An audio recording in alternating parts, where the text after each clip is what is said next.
The Altered TCG launched with 3 leaders for every faction, but not all of its leaders are created equal.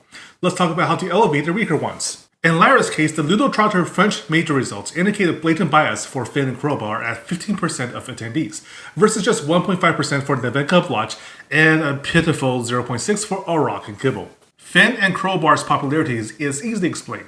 She effectively digs through 3 cards for everybody's 2, and gets to keep 2 at the cost of not being able to control which ones to discard for mana. Or discarding 2 mana is optional for everybody else. Very few decks opt to stick to drawing 2 until much later in the game. Finn's card advantage is formidable as a result and is almost universally applicable regardless of what strategy you're running. Auroch also effectively gets a free card, once every 5 characters you play with a 0 in their stat somewhere.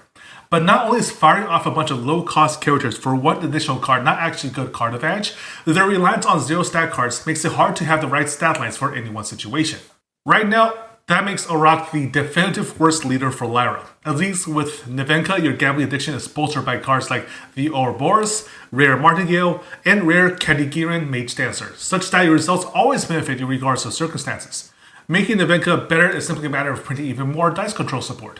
But it's arguable that Nevenka players wouldn't play her in the first place if consistency was the point. In contrast, the only support cards for Auroch are Lyra Thespian and Lyra Yongsu, both of which actually serve to slow down Auroch's triggers. And the only way to make Auroch's Gotcha Pull worth it is to control the top of the deck with Paint Prison, which is an expensive way to keep your top of the curve options in play at best. I can see 2 ways for Auroch to at least reach mechanical parity with their peers in Lyra.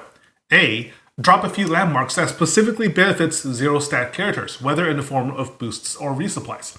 I'm especially partial to the resupply idea, as that plays directly to the other half of their ability. B. Give Lyra draw manipulation. While this risks benefiting Finn as well, who really doesn't need help, it does give Auroch a better best case scenario.